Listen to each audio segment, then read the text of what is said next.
Okay, so this is the third episode in what we called the three-legged pattern. And it became very interesting to me because I was starting a young dog on the concept and experimenting with it and seeing where it could go towards a more advanced level. One thing I did was add a fourth station. So if you look over in the corner there, that's the fourth station. So now it's not a three-legged pattern, it's a four-legged pattern. And the idea is, I know that I'm lucky because I can walk out of my door and train right there, and some people have to travel to train. In any event, you want to set this up so it can stay up, so you can go out and set it up and just run it.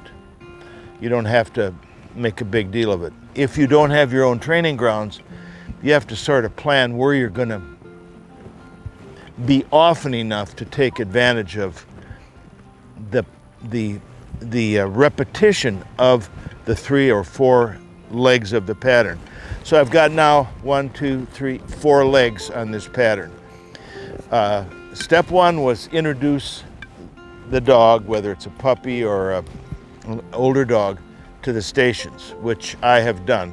I'm going to do one more just to get this left one more cemented in, and then we're going to proceed to the next phase, which we've done in phase 2, and then I'm going to finish off with what this is really all about, which is phase 3.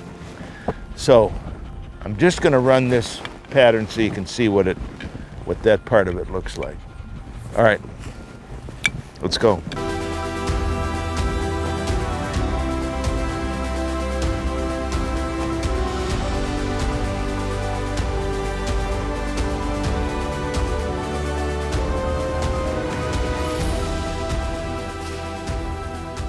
Back.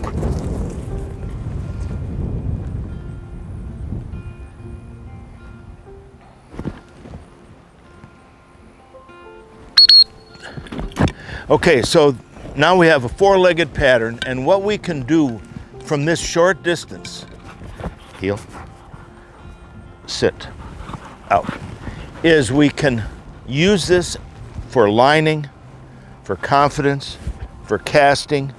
You can treat it with some hand-thrown marks to get mark-blind combinations. I wouldn't even try to list the possibilities of things you can do right here.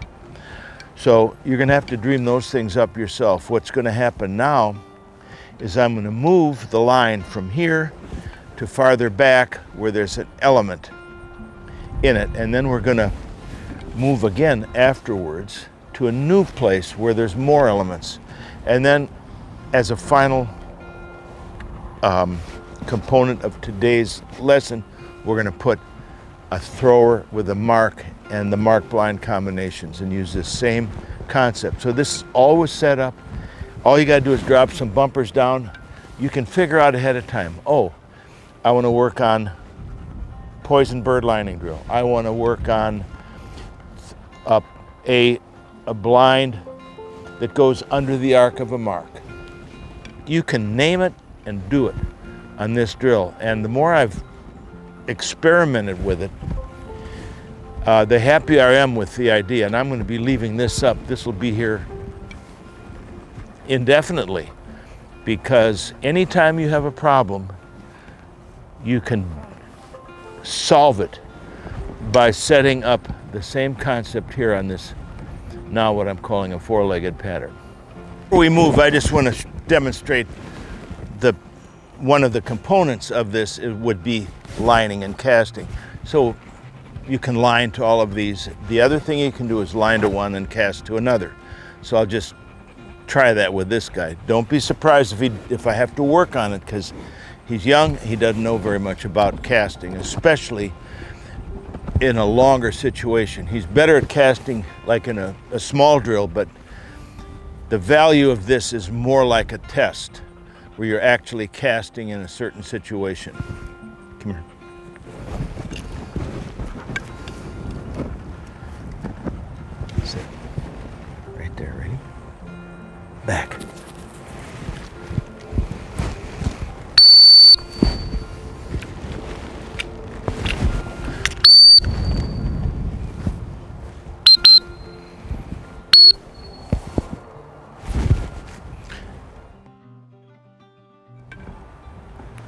Good. So that's an example of how you can work on casting on the what I now am calling the four-legged pattern. Good. All right. All right, you're a pretty good boy. Ready? Ready? Good. All right. Okay, before we get started on the last phase of the four-legged pattern, I keep forgetting to remind you to subscribe. If you do that, it makes it possible for more people to stumble on these training lessons when they tune into YouTube. So I really appreciate it if you do that. Also, not this in this episode, but coming very soon, maybe in the next video, I'm going to introduce the topic of Patreon. Patreon is a channel that you can go to, and if you wish to help support the idea of these training videos, it gives you that opportunity. But I'll remind you of that when it's actually going to happen. But this is just a notification that it'll be coming soon. Okay, now let's finish up this phase 3 of which we're now calling the four-legged pattern. Okay, now we've moved back from our earlier line. Now we have a channel of water. And I can tell you from experience, as soon as you put anything, any kind of an obstacle in front of a situation like this, in other words, there's a barrier there, it's something you're going to have to practice. It's not going to be automatic. So what I'm going to do is line to one of the stations as an example of how to deal with an additional component. Now sit. Right there. Ready? Back.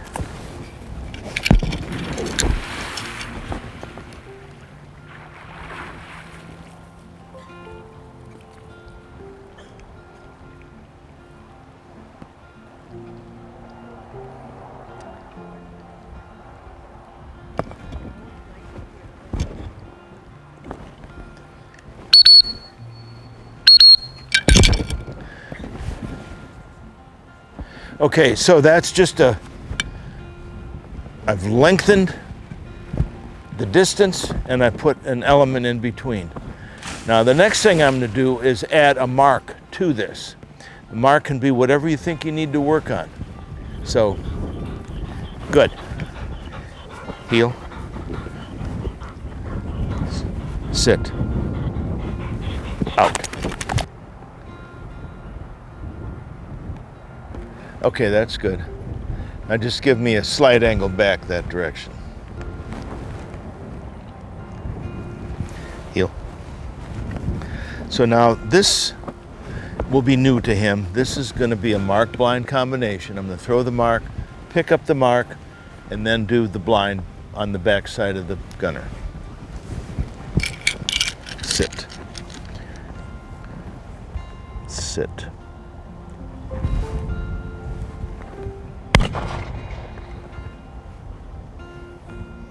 Back.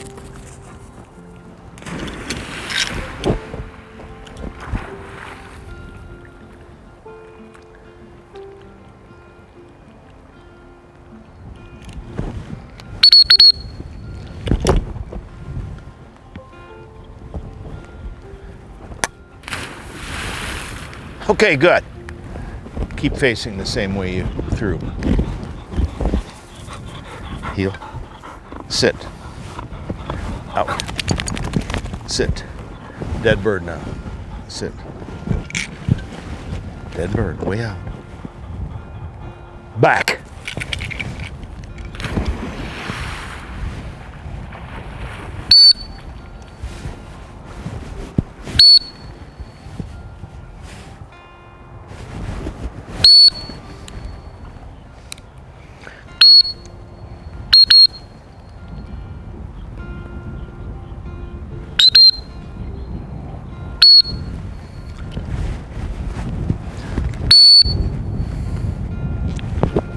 Here.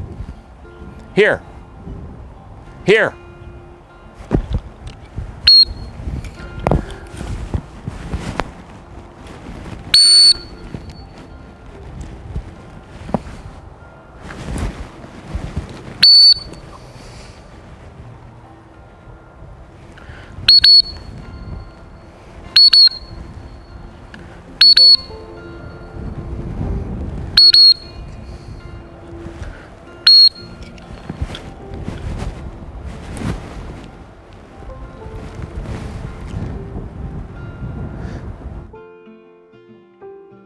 So that wasn't so easy, was it? So now what I'm going to do with this dog on this day is I'm going to repeat that exact scenario. I'm going to pick up the mark and do the blind. I might have to do it 4 or 5 times, but I want understanding. I want him to understand what this is.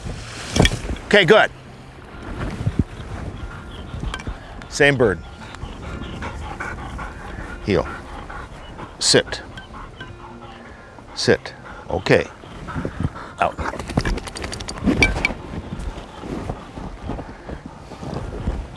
Sit.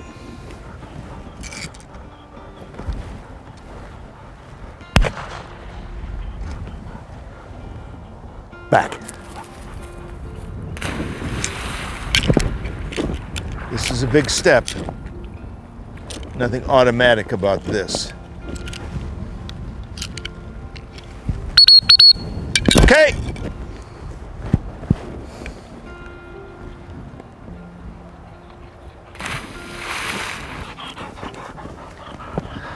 Heel. Heel. Sit. Sit.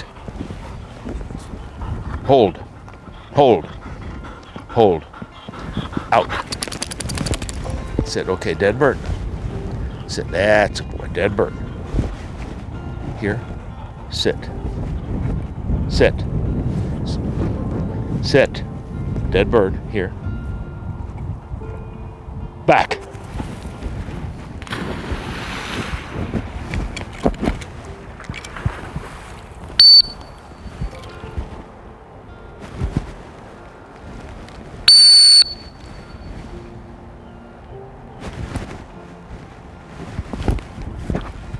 Okay, that was a little better, but it's not good enough. Remember, we have to decide right now what our standards are going to be. Are they going to be okay, fair, moderate, perfect, or perfect or better? That's what we have to be thinking about. Now's the time. You establish what your standard is going to be and you stick to it.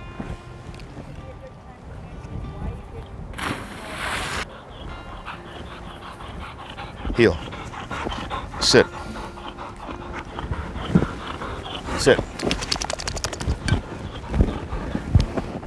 Okay, I want to explain a couple things. So this is a new concept for a young dog.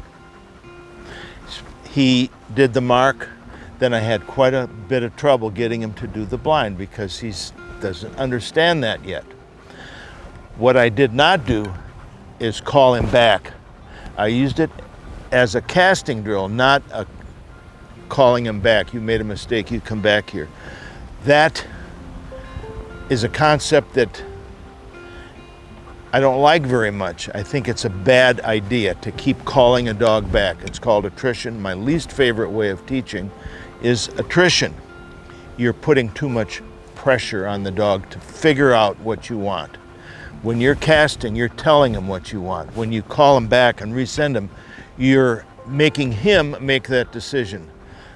I don't want to do that yet with a dog of this age, which is 9.5 months. I want to have me tell him what to do, not have him try to figure out what I want. That is, to me, that's not very good training. So I'm going to repeat this again. Maybe it'll be better. Now, this will be the 3rd time we've done it. I'm hoping he'll be able to pick that mark up and then do the blind.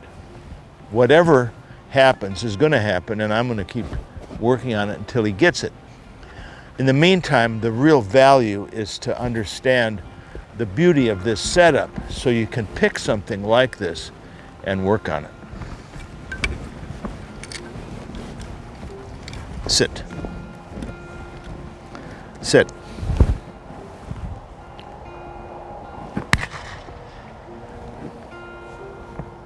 Back.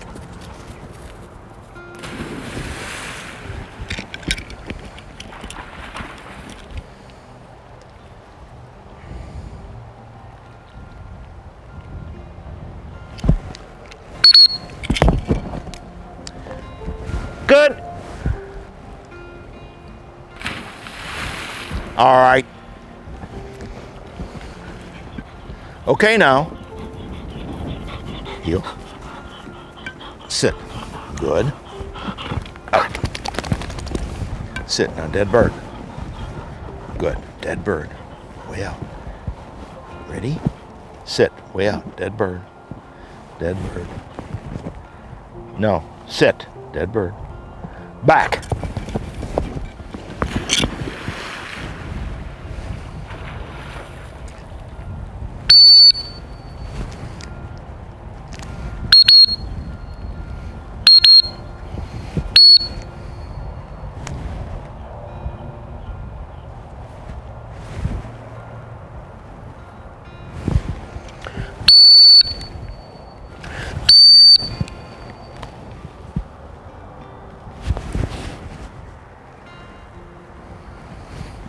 Well, I'm getting some casting practice, some lining practice, some marking practice, and on such a simple setup.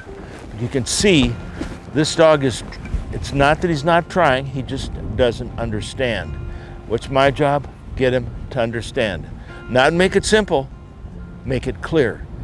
I'm going to stay here until he understands what this is all about. Sit. Sit. Sit. Okay, now he's done this 3 times. This will be the 4th time.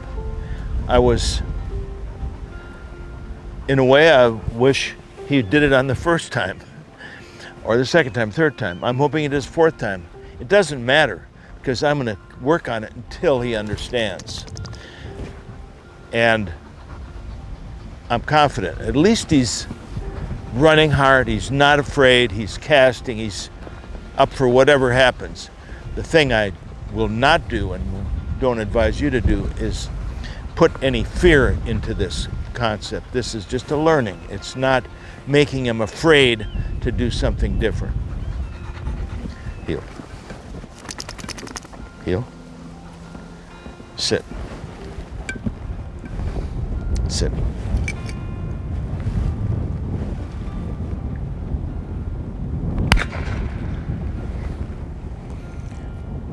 Back.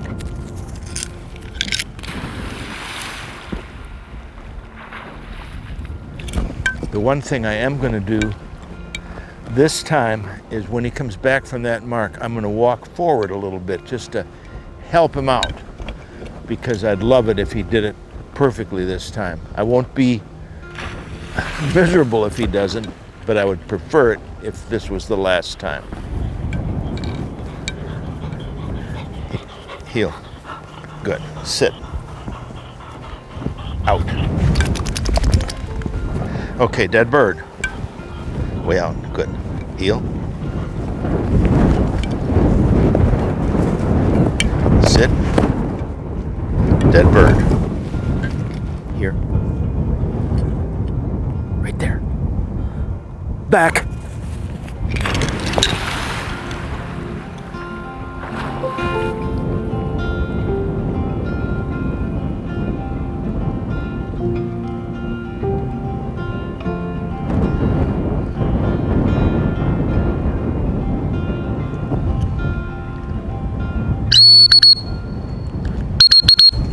Okay, so that tickles me.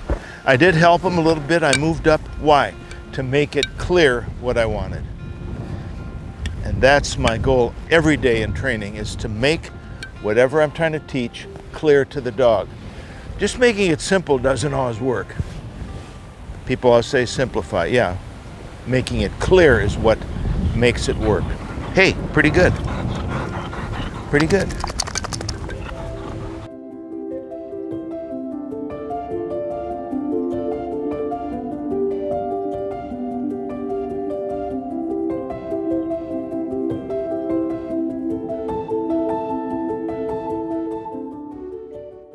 I am the good shepherd, and I know my sheep, and I am known by my own.